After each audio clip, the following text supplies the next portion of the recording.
Welcome to WCG Talks Trials, the podcast where we dive deep into the world of clinical research, sharing the latest trends, insights, and best practices from experts across the industry.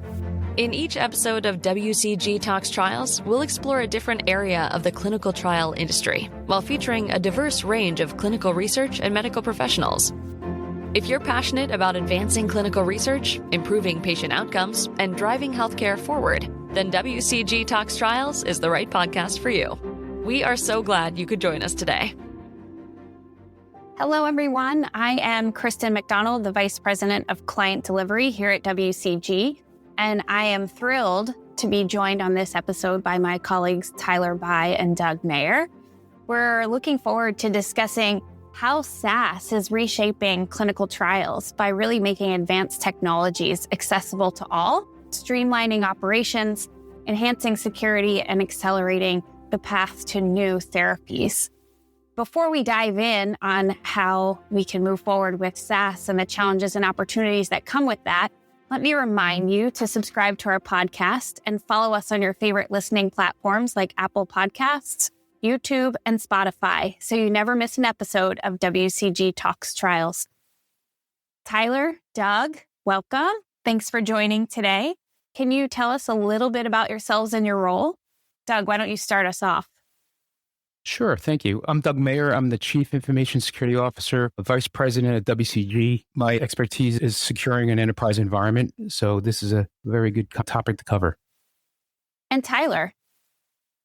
Thanks, Chrissy. My name is Tyler Bai, Director of Site Solutions and Product Strategy. I sit in the Technology Solutions team here at WCG, but my experience is really across all aspects of clinical research operations, from working at the site, working at the sponsor, and then being with WCG here for over the last 10 years.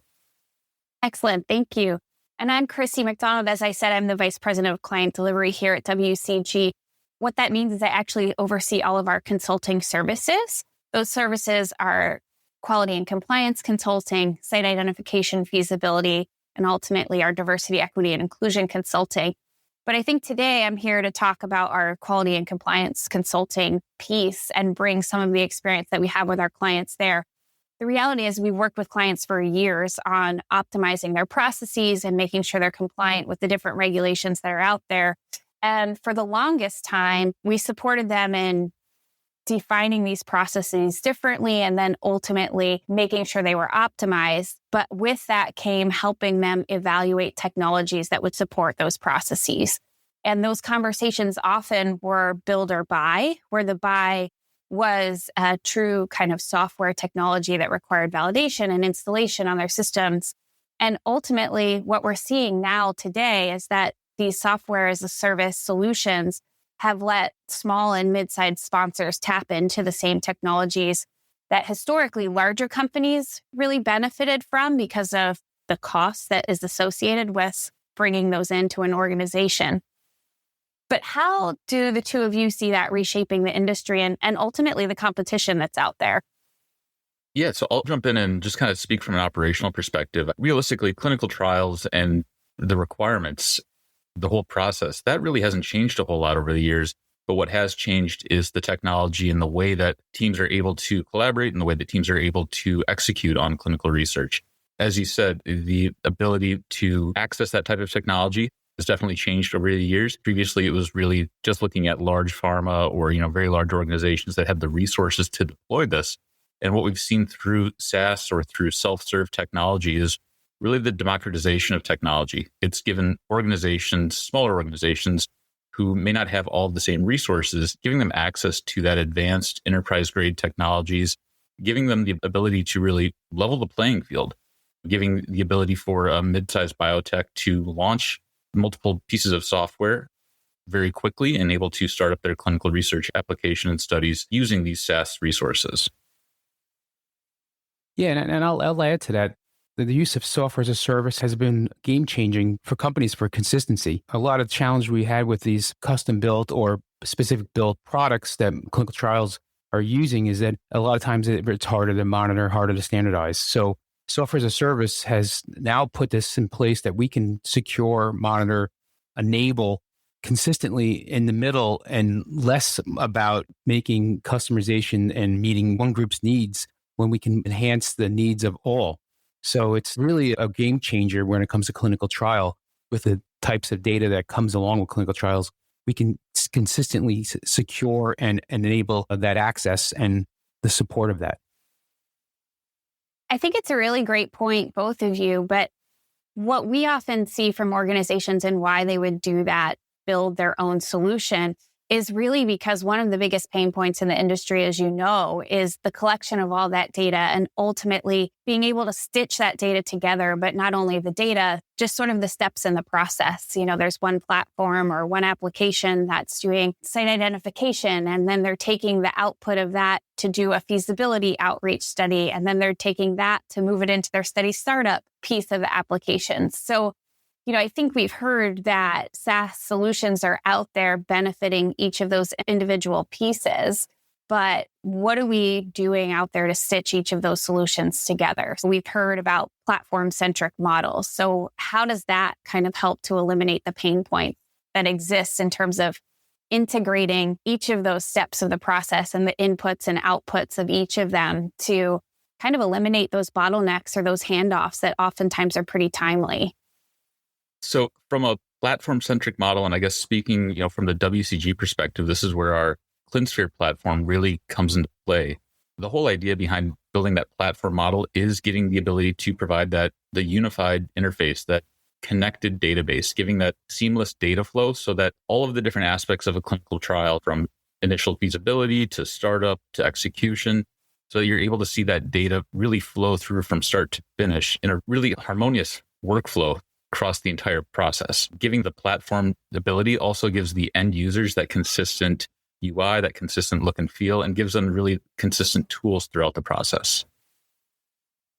Yeah, and that workflows also enables the consistent protection as it flows through and delivers that experience to the users who are coming into the platform. So the protection, the obligation around regulations on protecting sensitive data becomes consistent and adaptable from the get-go. I believe there's a lot of benefit behind the scenes happening when you connect to a platform like this.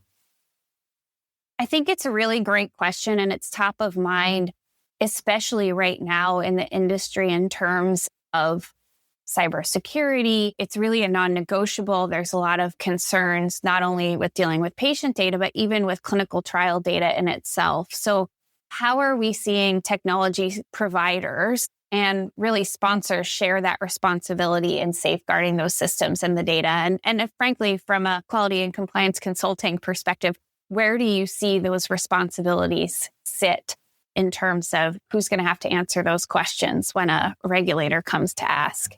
Well, that's a great segue to this. So technical providers like ourselves would provide a consistent, secure environment for the sponsors or participants who are working with the sponsors. So the technology itself provides the option of sharing the responsibility.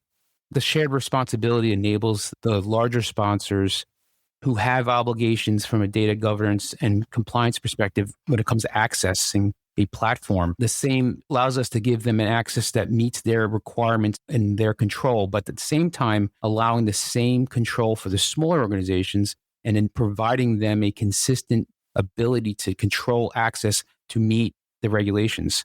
The regulations that we deal with in the clinical trial space is not just a United States regulation, but there's GDPR and there's HIPAA in the US.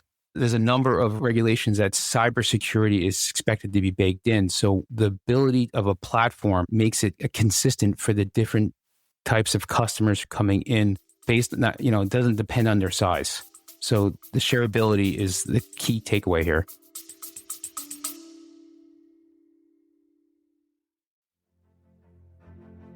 Are you ready to take your clinical trial quality to the next level?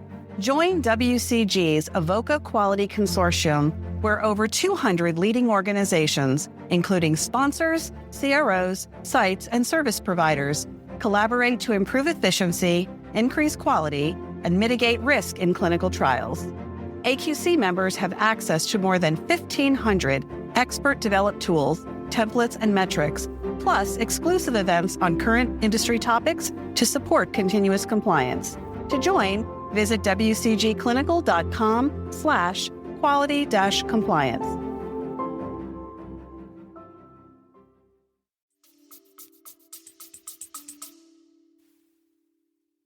So Doug and Tyler, just to kind of dive into that a little bit more, what kind of questions do you see sponsors ask of platforms to really understand compliance aspects there when they're in the qualification phases? So I can respond to this because my team does look at the contracts and agreements coming through from a cybersecurity perspective. So we do see a consistency. We do see a minimum expectation when it comes to delivering services. And that's where we see, the regulations that I mentioned earlier, GDPR, HIPAA.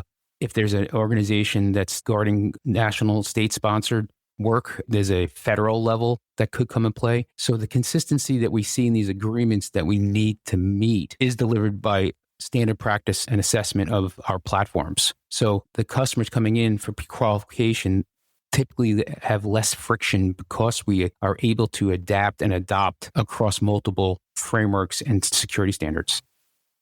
It's a really interesting point because I think as we move forward, the reality is utilizing this much data and this much technology is relatively new in the industry. When I started in the industry, it took about 2 years before the organization that I was with moved towards actual electronic data collection. So we've seen leaps and bounds in growth of technology use.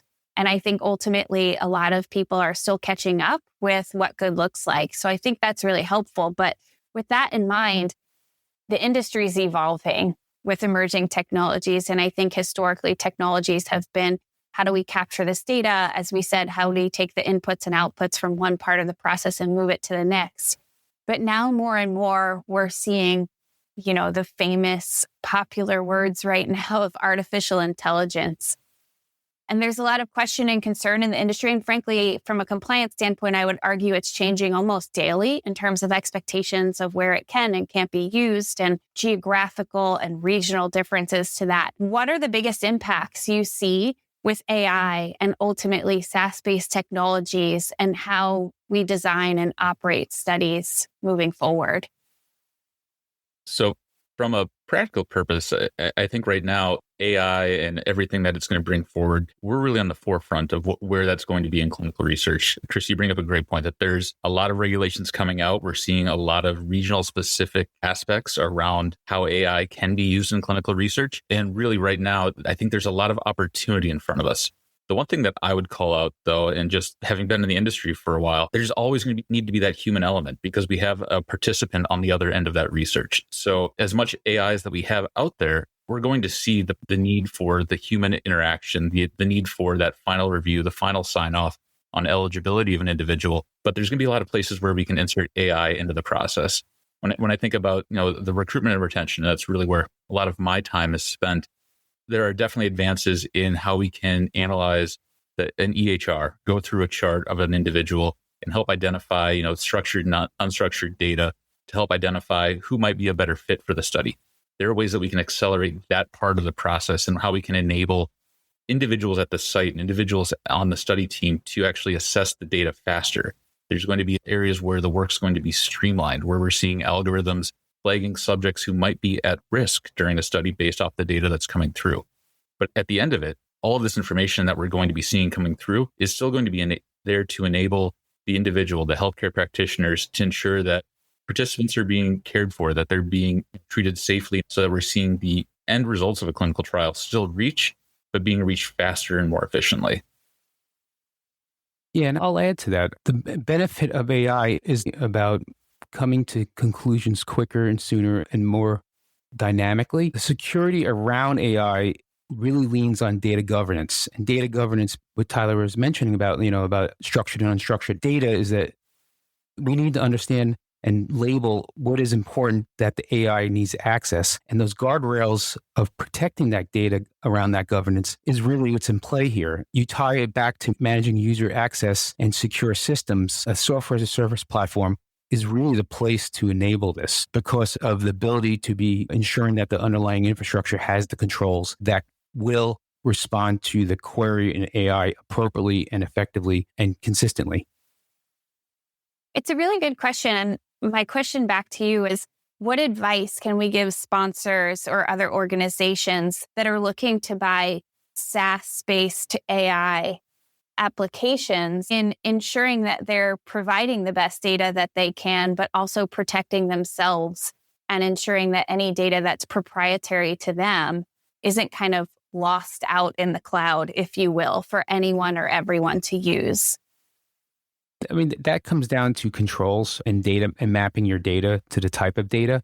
And that's part of the data governance that I was referring to. Having experience in this industry for 20 years, we know that clinical trials and sponsors and third parties involved in clinical trials have a sensitivity around what's in that clinical trial data. So between classification and tagging and understanding the compliance around the sensitivity of that data governance becomes the driver here. So if you're putting information out in a public AI, you should have controls in your environment that does not allow that type of data to travel that way. In a software as a service platform that we're talking about here, the ability to isolate logically within the central platform based on that data type and data governance rules around it enables the ability for AI to function effectively and with guardrails to only the information you really need to do or access or outcomes that only is your data becomes possible. So there's a scary thought about AI, but at the end of the day, it's all about governance of that type of data and what controls are you allowing in around that type of data. It's super interesting. Thanks, Doug. Tyler, as someone who's leading our product development teams, where are you seeing AI come into play based on client asks that we have? I'll just say we're at the forefront of this. We're seeing where clients are wanting to implement AI, but really I'd say from the WCG perspective, we are identifying areas where we can help accelerate the overall research timeline by implementing artificial intelligence. There are a lot of areas in terms of supporting things like protocol analysis. We know that protocols are pretty dense. A lot of us, read them all day in and day out. There's a lot of work that we've been doing to ensure that we can analyze particular aspects of a protocol much faster.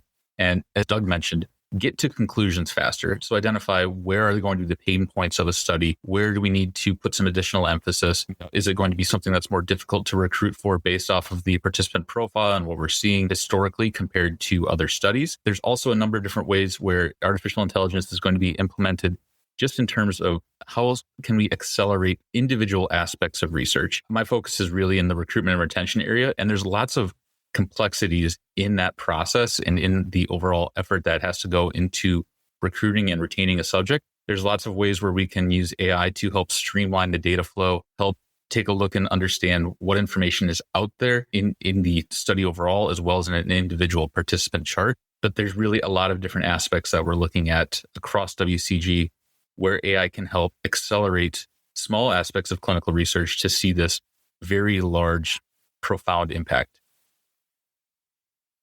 Thanks for that, Tyler. It's really interesting to hear where our clients are wanting to use AI. With that being said, Doug, can you provide a little insight on how we're currently ensuring our customers today feel comfortable with our software as a service platforms and how we're going to integrate AI? Yeah, I can definitely go further into that. That WCG is very sensitive about the security practice that's in place. We ensure that our environments offering to customers are meeting not only national but international security standards. That standards do obligate us to have a certain level of control that brings confidence that the underlying infrastructure and the software that's being developed meets and exceeds those standards. We do invest a tremendous amount of time in not only auditing and assessing ourselves, but having third-party auditors come through to audit us, and also penetration testing to make sure the platform is capable of withstanding more of the cybersecurity threats that plague companies. So we have a resilience in place when we provide a solution like ClinSphere. That's excellent. We're going to get ready to wrap up for today, but I want to give both of you the opportunity to just give some last words of inspiration or wisdom for our clients who are out there looking to adopt some software as a service, whether they be a large-scale organization or a small-scale organization, kind of anything from what they should look for, what solutions they should be trying to find to connect those dots, et cetera. Tyler, any words of wisdom? Yeah. So when I think about an organization looking to adopt, a SaaS solution to help them with their clinical research, I think it's important to understand that a SaaS solution is really something that needs to be able to grow with your organization. I think that's one of the benefits of SaaS is that as a sponsor organization, you have then a tech provider who's able to invest and grow in their technology to enable your research to continue to grow and flourish. And so I think that's one of those really important things that when you're identifying a SaaS vendor, you do want to work with someone who has shown consistent investment in their technology, in their platform, showing that connectivity, much like we're doing with the ClinSphere platform, but being able to have a partner in that SaaS front with software that's really set up to bring all of your research goals to fruition. I'll add also, when you're looking at a provider like WCG, who's introducing this SaaS platform, the level of confidence that environment is meeting a high level of security standard is critical for trusting a third party like WCG. And I think shopping around, looking at SaaS providers, it's important to understand that security has to be baked in and part of the solution day one, and not a technical provider who's trying to figure it out in a startup capacity, but more of a mature understanding and approaching security as a business risk reducer.